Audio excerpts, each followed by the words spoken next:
Et quand tu comprends que tu es en train d'arriver dans les hauteurs, tu comprends que Christ habite en toi.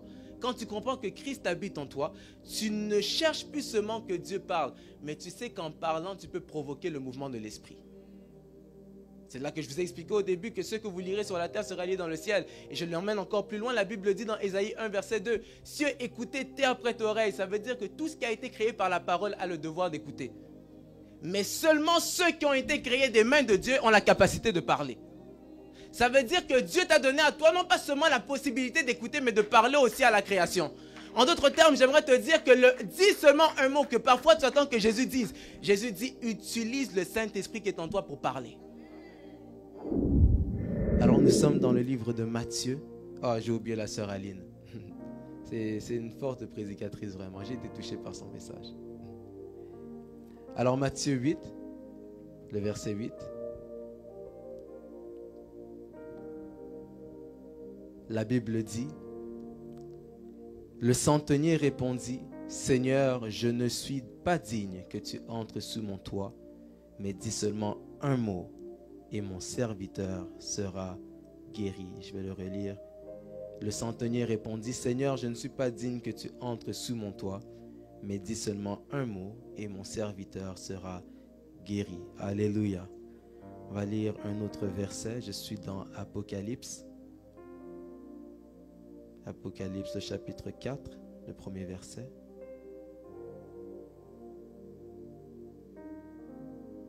Je lis au nom de Jésus. Après cela, je regardais et voici, une porte était ouverte dans le ciel. La première voix que j'avais entendue comme le son d'une trompette et qui me parlait dit, « Monte ici et je te ferai voir ce qui doit arriver dans la suite. » Que Dieu bénisse sa parole. Seigneur, permets à ce que je m'efface, que tu prennes toute la place et que tu parles au nom de Jésus. Amen. Alors, sous ce grand thème, dit seulement un mot dans ce programme Ascension 21. Le sous-thème que le Seigneur m'a donné par rapport à ce message est parole vivante. Est-ce que quelqu'un peut dire avec moi parole vivante? Lorsqu'on regarde l'histoire du centenier, on est en train de parler de quelqu'un qui a impressionné Jésus par sa foi. Et je prie que ce soir, que Dieu te touche et que Dieu t'exauce par rapport à la foi que tu as. Vous savez, il y a beaucoup de prophètes, il y a beaucoup de prophètes qui opèrent aussi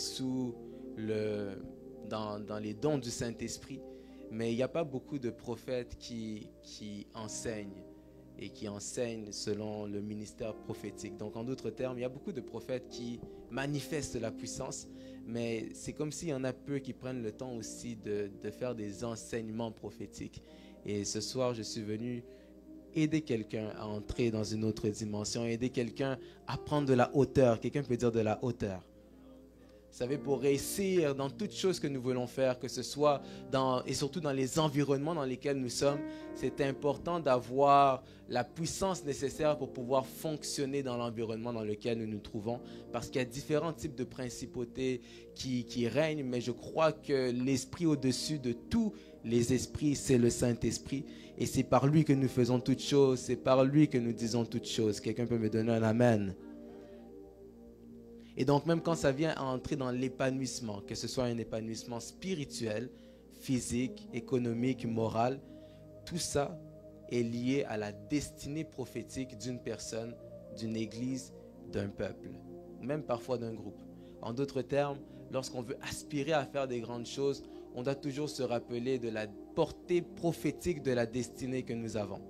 Et lorsqu'on parle d'ascension, l'ascension, j'ai cherché la définition, j'ai regardé les étymologies. La définition d'ascension que j'ai pu trouver est l'élévation miraculeuse de Jésus-Christ dans le ciel.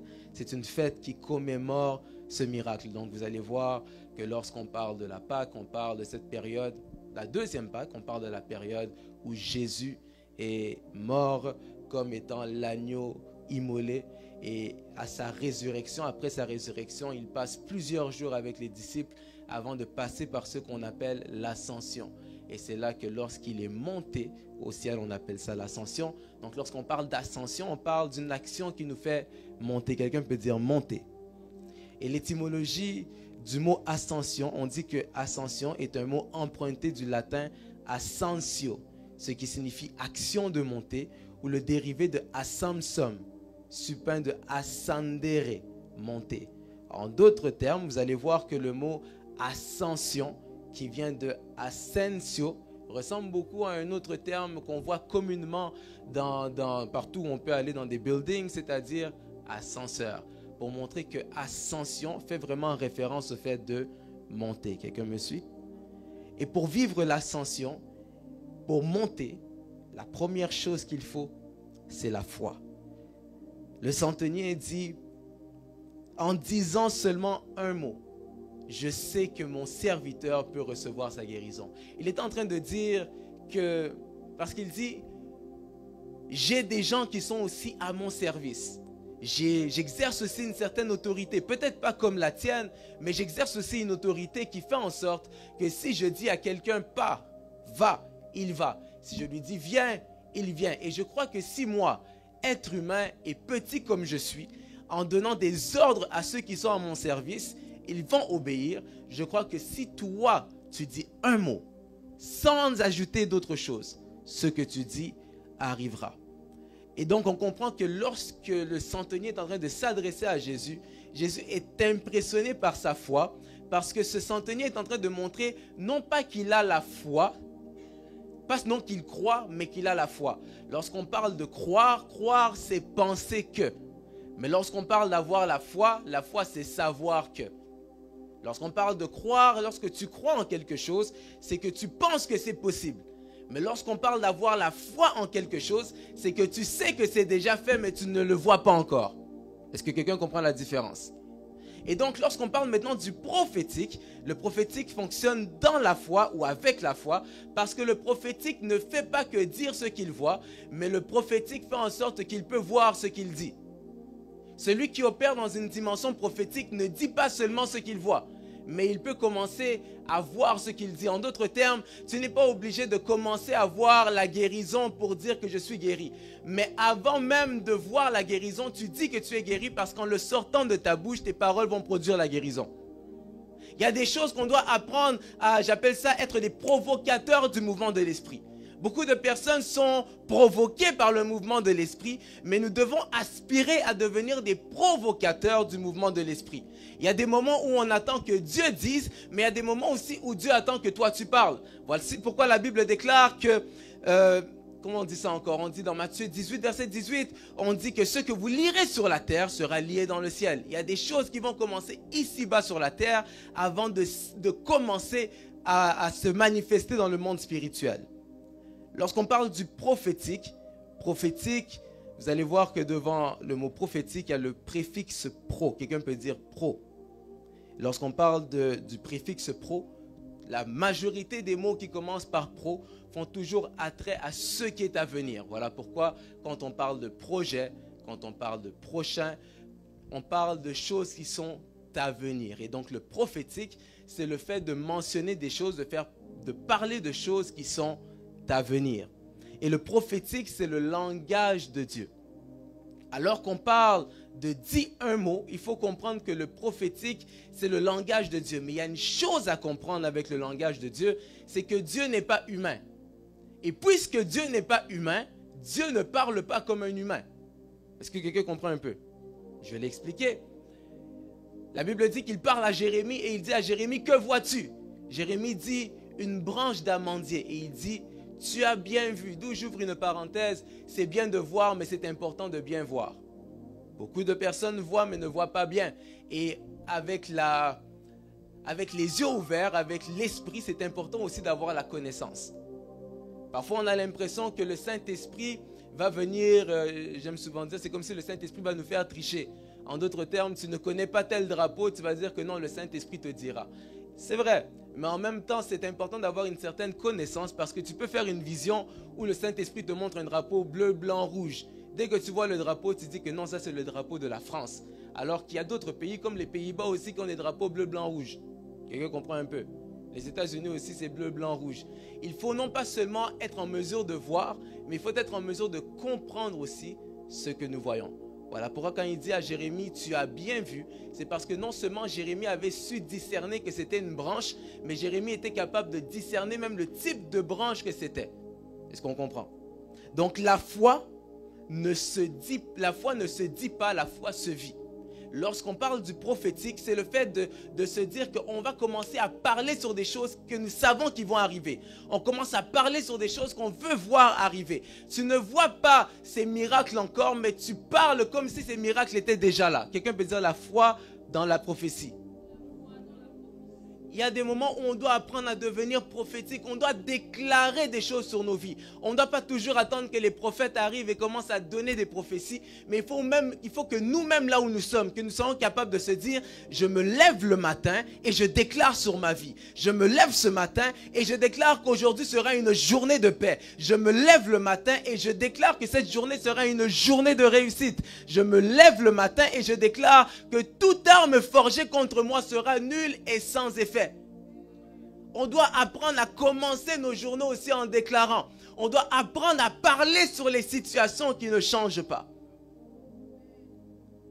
La Bible dit, montre-moi ta foi sans les œuvres et je te montrerai ma foi par mes œuvres.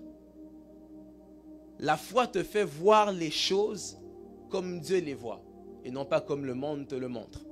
Lorsqu'on dit que la foi te fait voir les choses comme Dieu les voit, je pense à cette histoire, l'histoire de David. La Bible déclare qu'alors que David se trouve devant Goliath, tout le peuple, parce que pendant 40 jours et 40 nuits, Goliath se levait constamment et commençait à insulter le peuple.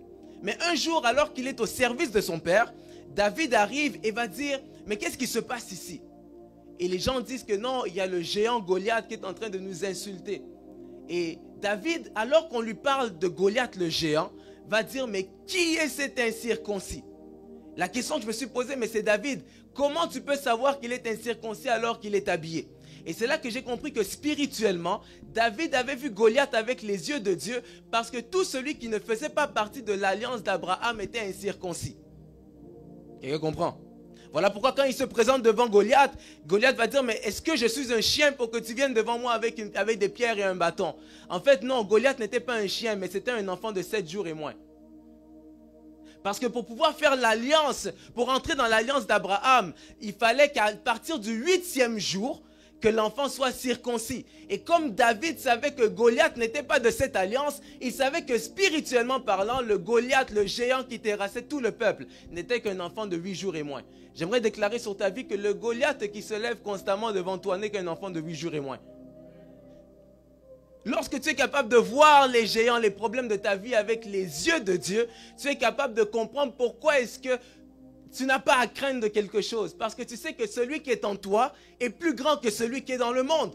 Tu sais que même si aujourd'hui tu ne sens rien, tu ne vois rien, la Bible déclare que le faible dise « je suis fort » et que le pauvre dise « je suis riche ». Pourquoi? Parce que quand tu comprends que tu es en alliance avec le Dieu Tout-Puissant, même la pauvreté humaine n'est pas la pauvreté céleste. Aujourd'hui, c'est dans tes poches que tu as l'impression que tu ne vois rien. C'est peut-être dans ton compte bancaire que tu as l'impression que tu ne vois rien. Mais j'aimerais te dire quelque chose, c'est que tu n'as pas les données. En fait, c'est simplement que tes données terrestres ne sont pas à jour avec les données célestes que Dieu a. La Bible déclare qu'alors que Jésus doit venir au monde, ses parents vont se présenter dans les hôtelleries. Et la Bible dit qu'il n'y avait pas de place pour eux. Et j'aime la façon dont on spécifie, on précise qu'il n'y avait pas de place pour eux dans les hôtelleries, parce que c'est comme si on était en train de dire que pour quelqu'un d'autre, il y aurait de la place. Et lorsqu'il arrive comme ça, ils vont arriver jusqu'au point où ils vont aller dans une étable et c'est là-bas que Jésus va naître. Pourquoi? Parce que non, les gens pouvaient voir peut-être Marie et Joseph comme des personnes moins importantes. Alors on dit que comme vous n'êtes pas si important, il n'y a pas de place qu'on puisse vous préparer dans l'hôtellerie. Parce que les hôtels sont réservés aux gens riches, les hôtels sont réservés aux rois, les hôtels sont réservés aux gens d'une certaine stature. Mais quand ils voient Marie et Joseph, ils disent que non, il n'y a pas de place pour vous. Quelqu'un peut dire qu'il n'y a pas de place pour eux. Et alors qu'on dit qu'il n'y a pas de place pour eux, ils se dirigent dans la crèche, dans l'hôtel, dans la crèche. Et lorsqu'ils arrivent là-bas, la Bible dit que les anges sont allés voir les bergers des champs pour leur dire que l'enfant qui va naître est une personne très importante. J'aimerais te dire que ce que le monde a comme information de toi n'est pas ce que le ciel a comme information de toi. La foi te fait voir les choses comme Dieu les voit. Et c'est là qu'on parle du pouvoir de la parole. J'aime ce que la Bible dit dans Jean 1, du 1er au 4e verset, je vais le lire. Ne vous en faites pas, on va aller tout doucement, mais on va arriver. Jean 1, 1 jusqu'à 4 nous dit, au commencement était la parole, et la parole était avec Dieu, et la parole était Dieu. Elle était au commencement avec Dieu, toutes choses ont été faites par elle, et rien de ce qui a été fait n'a été fait sans elle. Elle était la vie, et la vie était la lumière. Quelqu'un peut dire la lumière des hommes. J'aime tellement ce passage, parce qu'en fait, on est en train de nous parler de la lumière et de la parole, en disant qu'au commencement était la parole. Et quand on regarde au commencement était la parole, lorsque vous regardez dans les descriptions bibliques, on est en train d'expliquer que la parole de laquelle on parle dans Jean 1 n'est pas la parole qui sort de nos bouches, mais c'est la parole faite chair. Et quand on parle de la parole faite chair, on parle en fait de la pensée parfaite de Dieu. Quelqu'un peut dire la pensée parfaite de Dieu.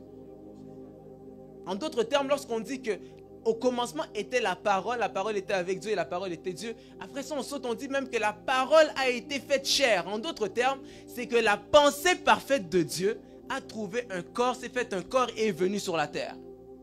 Ça veut dire que la personne que Dieu imaginait, quand il s'est dit, il faut que j'envoie quelqu'un sur la terre pour montrer au monde comment est-ce qu'il doit vivre. Il dit, mais qui enverrai-je? Et dans sa pensée, la seule personne qui voit, c'est celui qu'on appelle la parole, la pensée parfaite qui est Jésus. Voilà pourquoi Jésus vient comme étant celui qui nous montre la direction, comme étant celui qui nous montre l'exemple. Et lorsqu'on dit qu'au commencement était la parole, c'est que toutes choses ont été faites par la parole. La Bible nous montre qu'un jour, alors que Jésus arrive devant le tombeau de Lazare, ça fait 4 jours que Lazare est mort. Il est déjà enterré et lorsqu'il est déjà placé dans le tombeau, on a déjà roulé la pierre, on se dit mais c'est impossible que quelque chose puisse se produire pour que Lazare puisse sortir. En d'autres termes, Jésus, tu es venu en retard. C'est ce que les gens se disaient. Jésus, tu es venu en retard. Mais j'aimerais te dire que Jésus n'est jamais en retard. Parce que ce qui ressemble à une procrastination pour les hommes est simplement une programmation de Dieu. Là où tu as l'impression que Jésus est arrivé en retard, Jésus n'est pas arrivé en retard parce qu'il a procrastiné. Jésus est arrivé quelques jours plus tard parce qu'il était coordonné à la programmation de Dieu. Parce qu'au programme de Dieu, ce n'était pas une guérison qui était au programme pour Lazare, mais c'était une résurrection.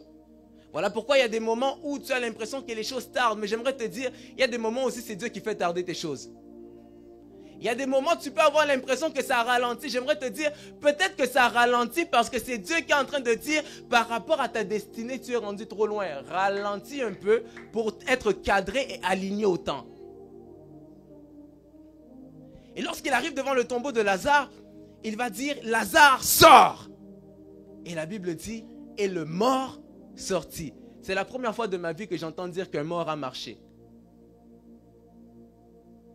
Et lorsqu'il arrive, on dit qu'il était lié de bandes et il portait les linges. Et je me suis posé la question, mais Lazare, lorsque tu es mort, on t'a placé dans le tombeau, tu n'as jamais même vu où est la porte de sortie.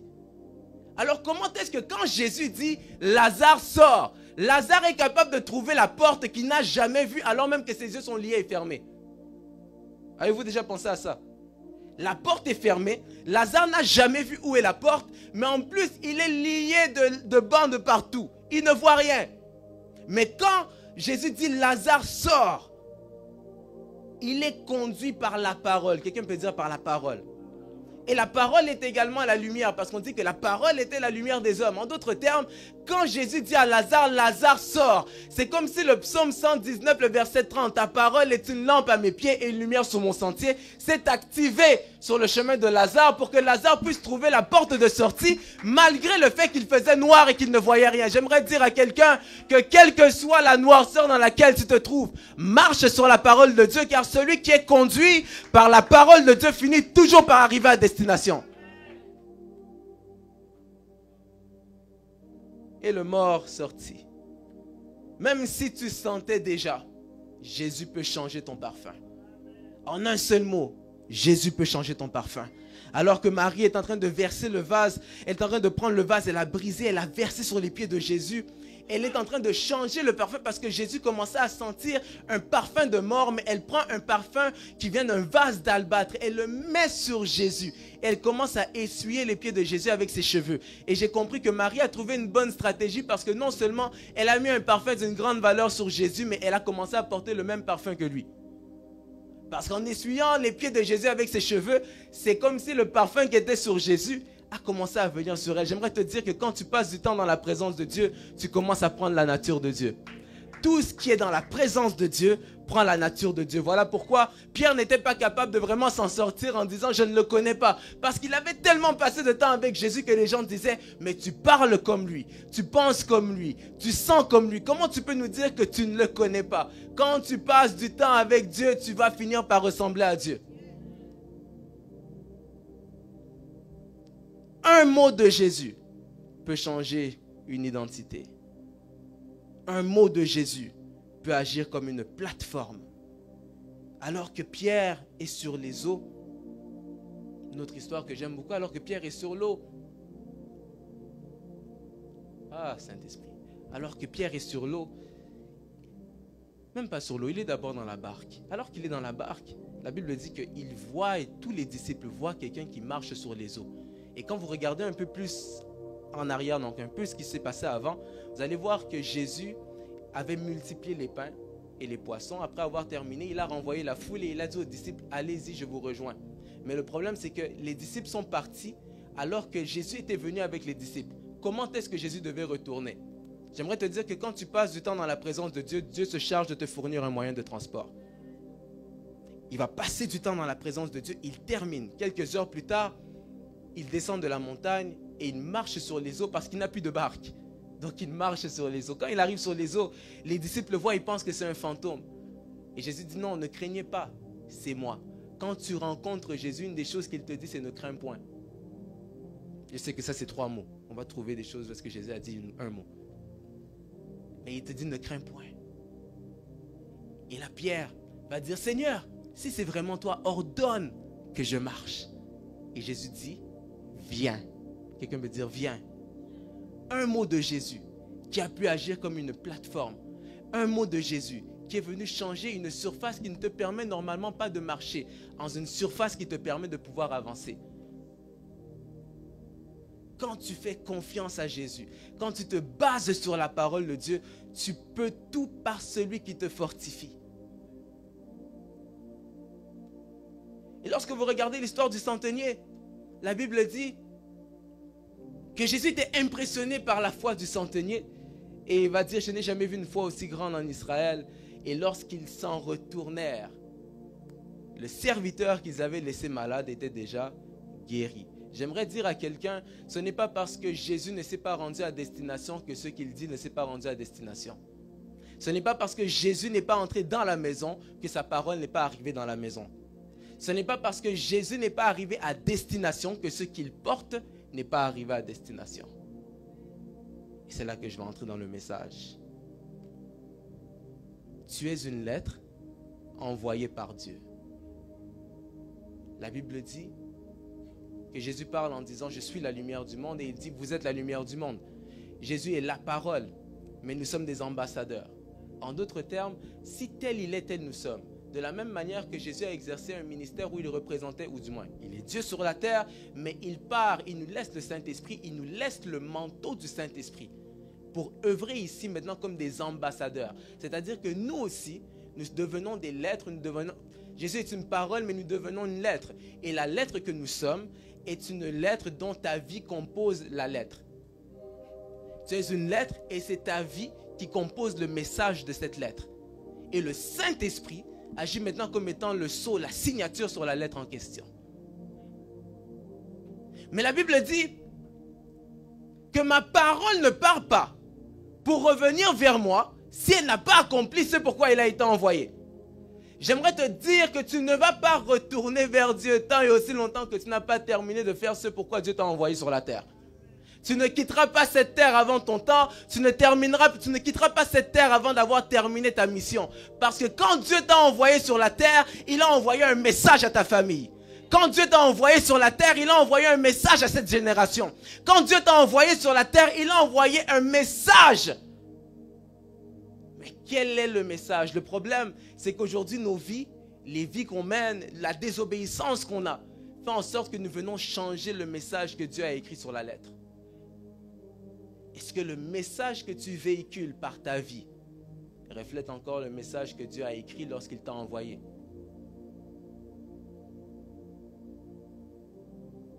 Quelqu'un me suit? Lorsque tu veux monter, tu veux vivre l'ascension, le positionnement est une autre chose qui est importante. Quelqu'un peut dire avec moi le positionnement. Lorsqu'on parle de positionnement, j'aimerais dire à quelqu'un que nous devons être de cette race qui respecte l'autorité. Quelqu'un me suit? Nous devons faire partie de ces personnes, de ces serviteurs de Dieu, de ces enfants de Dieu qui ont un respect de l'autorité. Dieu a établi des parents en ce lieu, Dieu a établi des pasteurs dans cette église et on se doit de respecter l'autorité si on veut être en mesure de vivre l'ascension.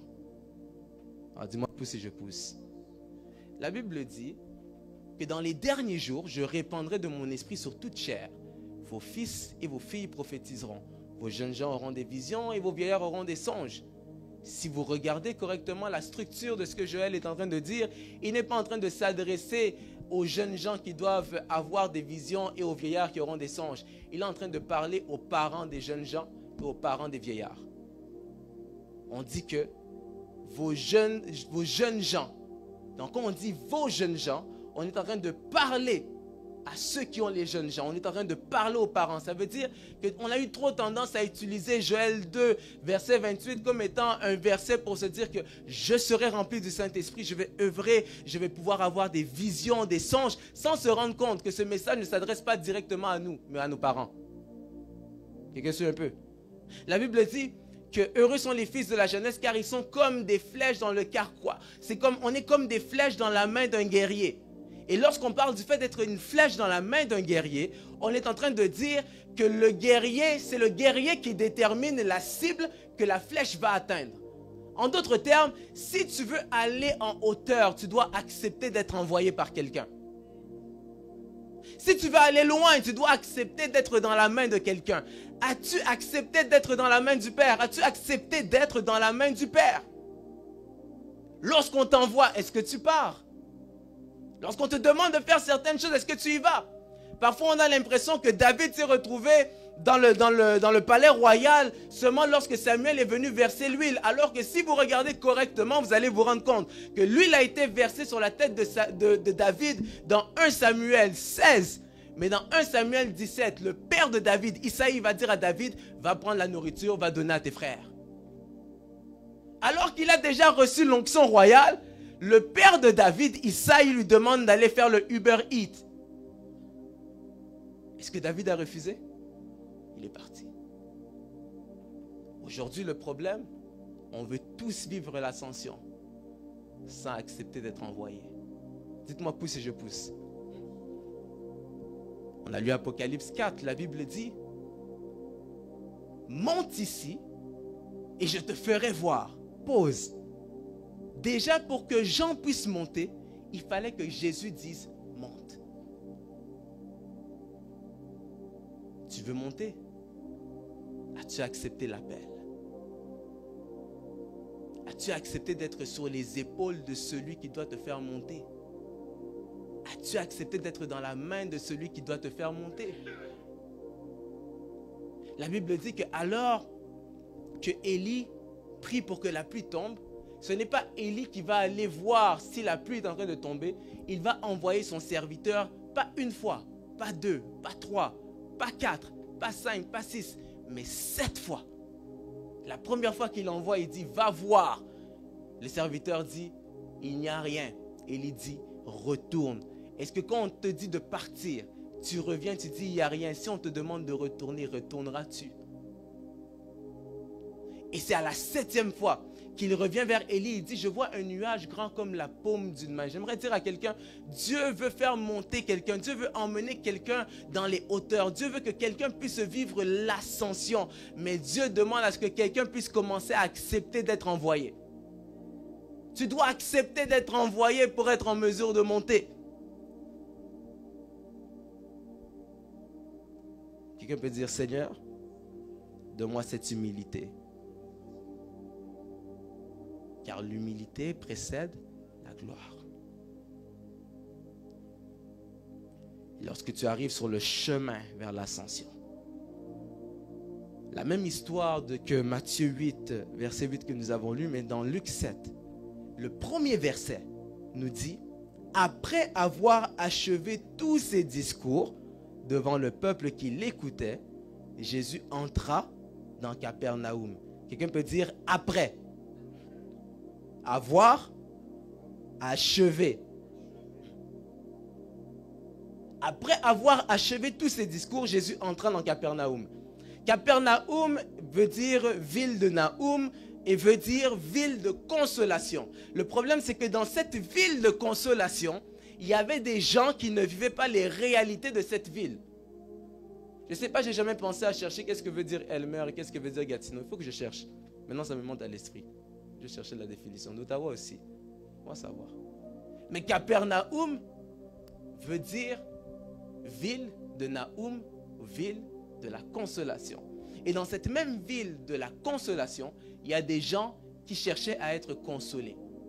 En d'autres termes, Jésus entre dans Capernaum, Jésus entre dans la ville de consolation, non pas d'abord pour changer l'identité de quelqu'un, mais pour que la vie d'une personne puisse refléter la portée prophétique de la ville. En d'autres termes, il y a des moments où Jésus peut entrer dans ta vie, non pas d'abord pour changer ton statut, mais d'abord pour changer ta vie afin que ta vie puisse refléter la signification de ton nom.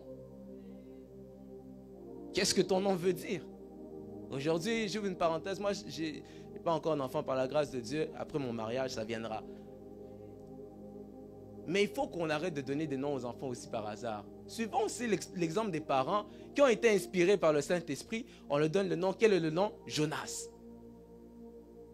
Il faut qu'on retrouve cet esprit-là. Non pas seulement, non j'aime beaucoup la chanteuse, alors je vais donner le nom de... Hey. Qu'est-ce que ton nom signifie?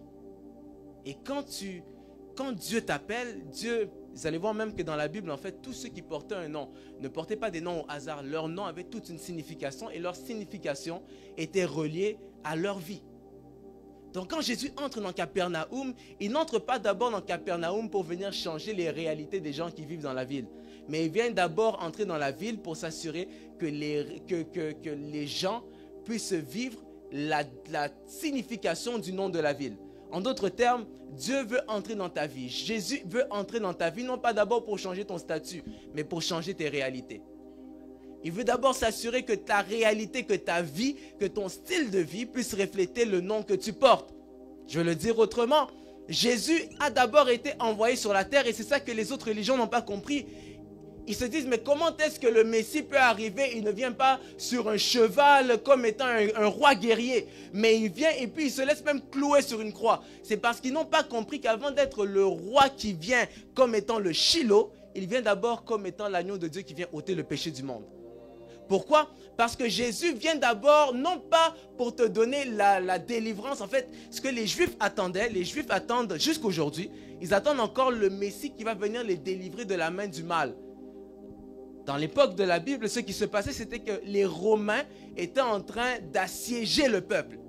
Aujourd'hui, on voit comment est-ce qu'ils sont maltraités là où ils sont. Mais à cette époque, c'était les Romains qui venaient les assiéger. Et quand les Romains étaient en train de les assiéger, d'où j'ouvre une parenthèse, vous allez vous rendre compte que le centenier a pu bénéficier de la saison du peuple. Le centenier, celui qui dominait, a accepté de se soumettre pour entrer dans la saison de celui qui est dominé. Je ferme la parenthèse. Ils attendent le Messie qui va venir sur un cheval. Donc, lorsque Jésus est venu sur la terre, ils n'ont pas accepté parce qu'ils ont dit qu'il ne ressemble pas à un roi. Sans se rendre compte qu'avant de te donner la vie éternelle, Jésus vient d'abord pour te délivrer de ceux qui pourraient t'empêcher de vivre éternellement.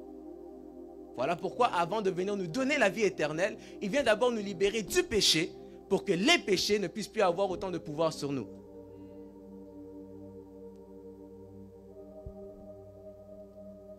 Jésus entre en Capernaum, il entre dans Capernaum. Jésus peut entrer quelque part, non pas pour changer ton nom, mais pour que la signification de ton nom prenne son sens dans ta vie.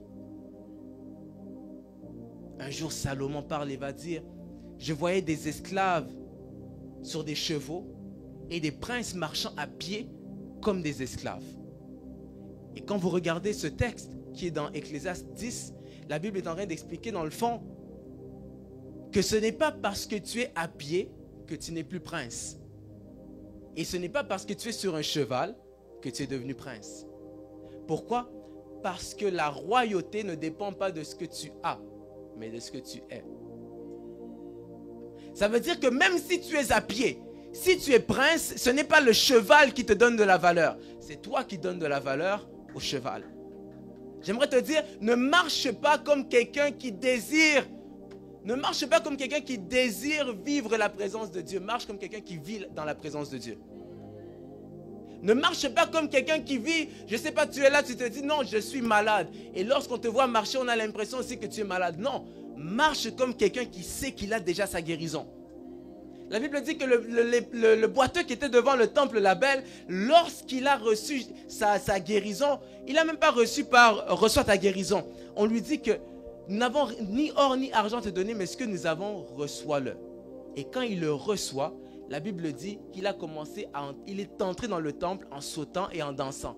Et j'ai compris que d'habitude, les enfants, lorsqu'ils naissent, ils commencent d'abord par ramper, marcher à quatre pattes, ils se lèvent, ils tremblent un peu jusqu'au jour où il arrive à marcher correctement. Après, il peut commencer à courir.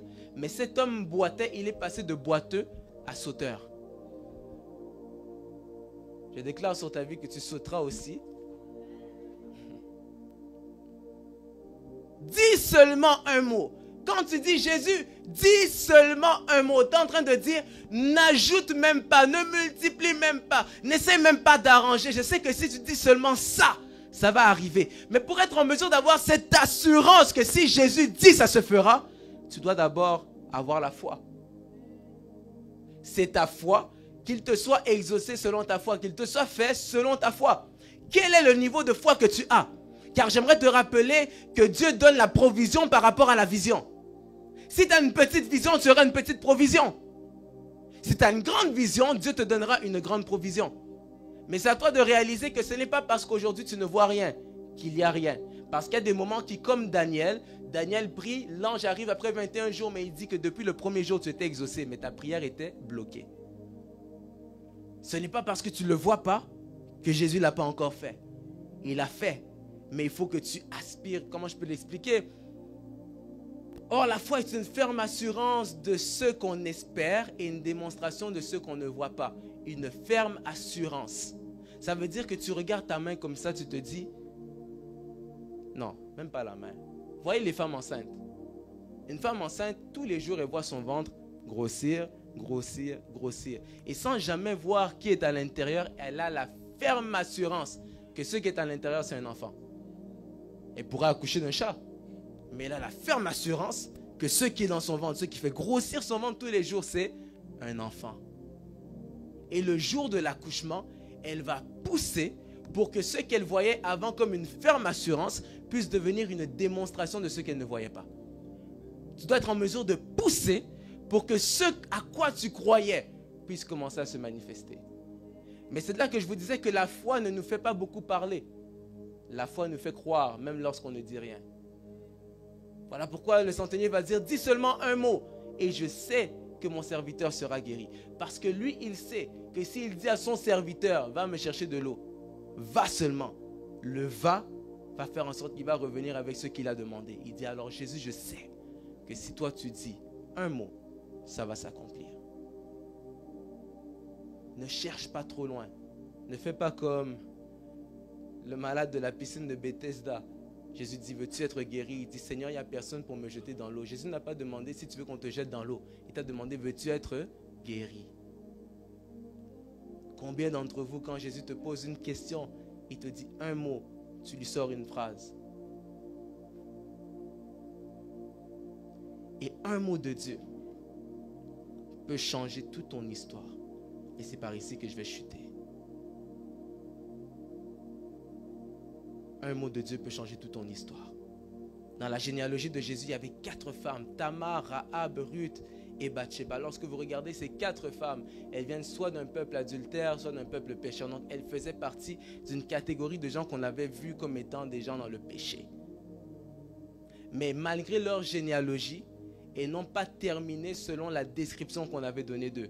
Pourquoi? Parce que ta position actuelle ne détermine pas ta position finale.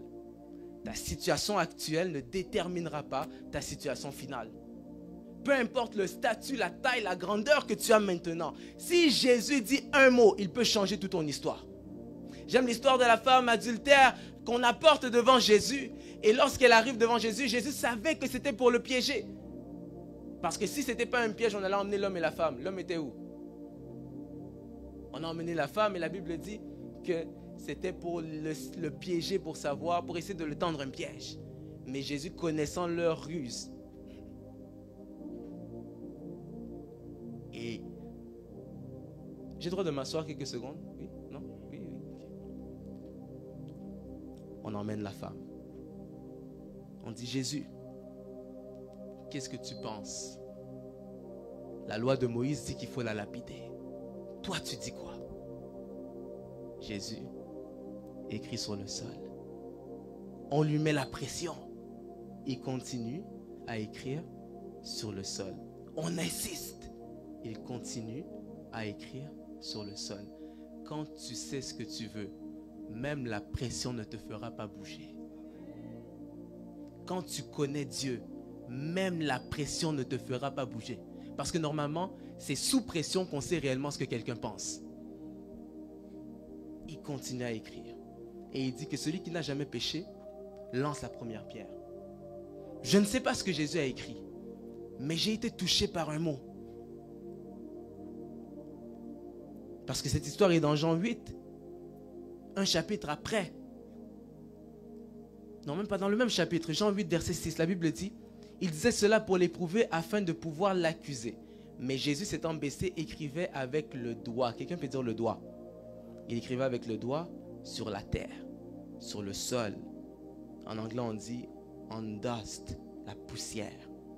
Et ça m'a fait réfléchir parce que j'ai réalisé qu'alors que Jésus écrivait sur le sol, il écrivait sur la même matière qui a permis à ce qu'on puisse faire les tables de la loi. Quelqu'un peut dire les tables de la loi? Lorsque vous regardez Exode 31, verset 18, la Bible dit, lorsque l'Éternel eut achevé de parler à Moïse sur la montagne de Sinaï, il lui donna les 2 tables du témoignage, virgule, table de pierre, virgule, écrite du doigt de Dieu. Quelqu'un peut dire le doigt de Dieu. Donc on dit que les tables de la loi ont été écrites du doigt de Dieu. Et lorsque Jésus s'est penché, pendant que les autres étaient en train de lui mettre la pression, il a commencé à écrire avec le doigt. Quelqu'un peut dire le doigt. Ça veut dire que le même doigt qui a écrit la loi avec laquelle on essaie de condamner la fille, c'est le même doigt qui a commencé à écrire autre chose sur le sol. Et j'ai comme l'impression que Jésus était peut-être en train de dire, ok, comme vous voulez m'emmener cette fille-là, et vous voulez utiliser la loi que j'ai déjà écrite avec mon doigt pour la condamner, pendant que vous êtes en train d'essayer de l'emmener sous le trône de justice pour la condamner, sous le trône de la loi pour la condamner, moi je prendrai mon doigt et j'écrirai maintenant sur la table de la grâce pour changer ce que j'avais écrit dans la table de la loi. En d'autres termes, quand on emmène cette femme devant le trône de la loi, elle ne se rend pas compte et ils ne se rendent pas compte qu'ils sont en train de l'emmener vers la grâce. Tout ce que le monde dira pour te condamner, Jésus peut le changer en un mot. Ah, quelqu'un peut dire avec moi, j'aime Jésus.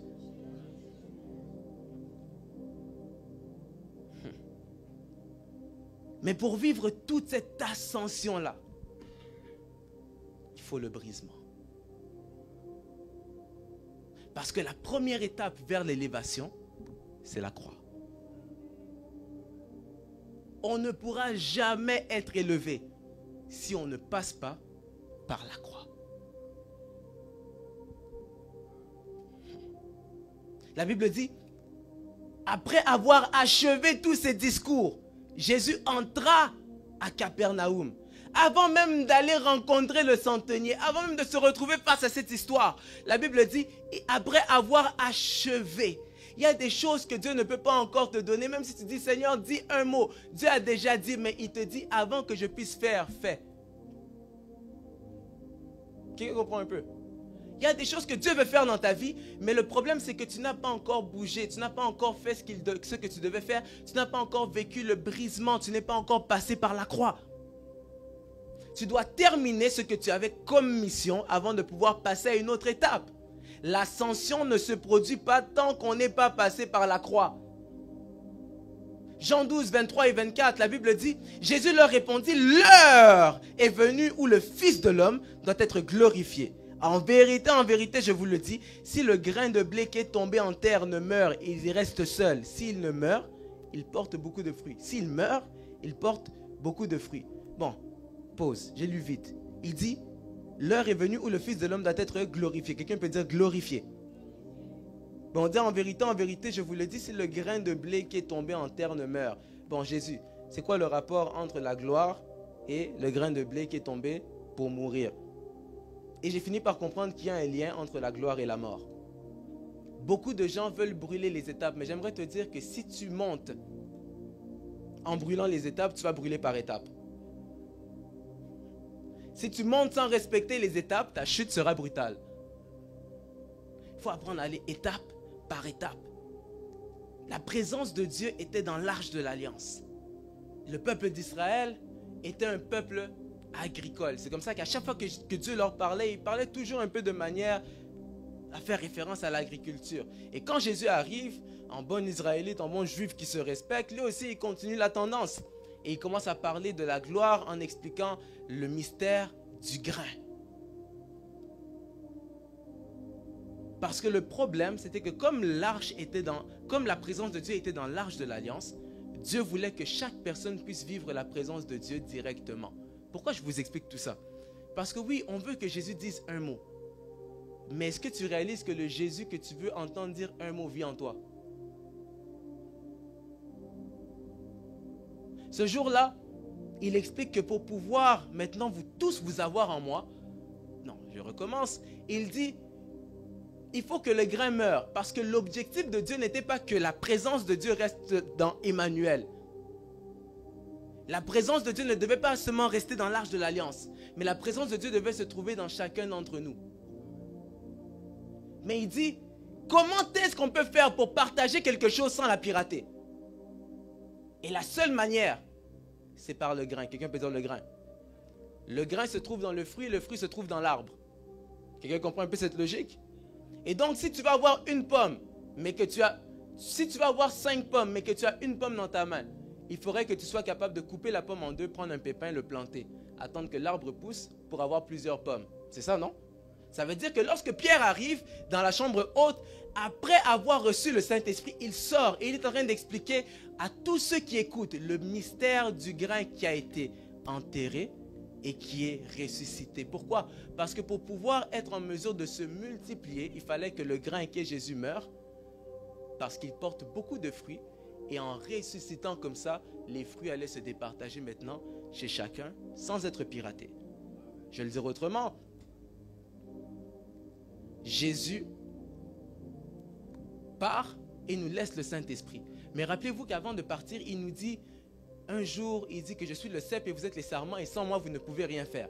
Mais le même Jésus qui dit que sans moi, vous ne pouvez rien faire, c'est le même Jésus qui après dit, il est plus avantageux pour vous que je m'en aille. Jésus, tu t'es trompé. Comment c'est plus avantageux pour toi de partir si sans toi, on ne peut rien faire? C'est parce que l'objectif de Dieu n'était pas d'avoir seulement Christ avec nous. Il voulait qu'on ait Christ en nous.